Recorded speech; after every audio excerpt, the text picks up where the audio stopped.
Die Bybel is 'n spieël vir jou siel.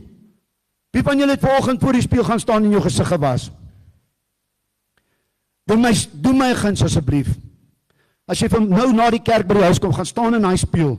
Ek het dit gedoen. Ek moes dit doen. Dan gaan staan jy met jou oë so ver van daai spieël af, sê jy, Gerrit, kyk vir jouself. Kyk vir jouself. Is dit moontlik om jouself te sien hier binne en ek het skaam gekry? Ek het skaam gekry. Want hier het gestaan 'n ou wat sê hy's 'n kind van die Here, maar hy lieg nog. En ek moet dit vir myself in my oë sê, jy's 'n leienaar. Ek moet vir myself aan kyk en sê, Jessie, daai is 'n mooi vrou gewees wat ek gesien het. En ek kyk weg en ek sê, ja, ek kan myself nie verdra nie. En vir die eerste keer in my lewe, nee, kyk ek in daai spieël en ek sien myself vir wat ek is. En ek gaan na die Here toe, ek sê, Here, ek is 'n scumbag. Ek verdien die hel, Here. Maar die Bybel is 'n spieël vir jou siel. As jy wil weet, waar staan jy met jouself? En met jou mens en met God? Gaan lees die Bybel.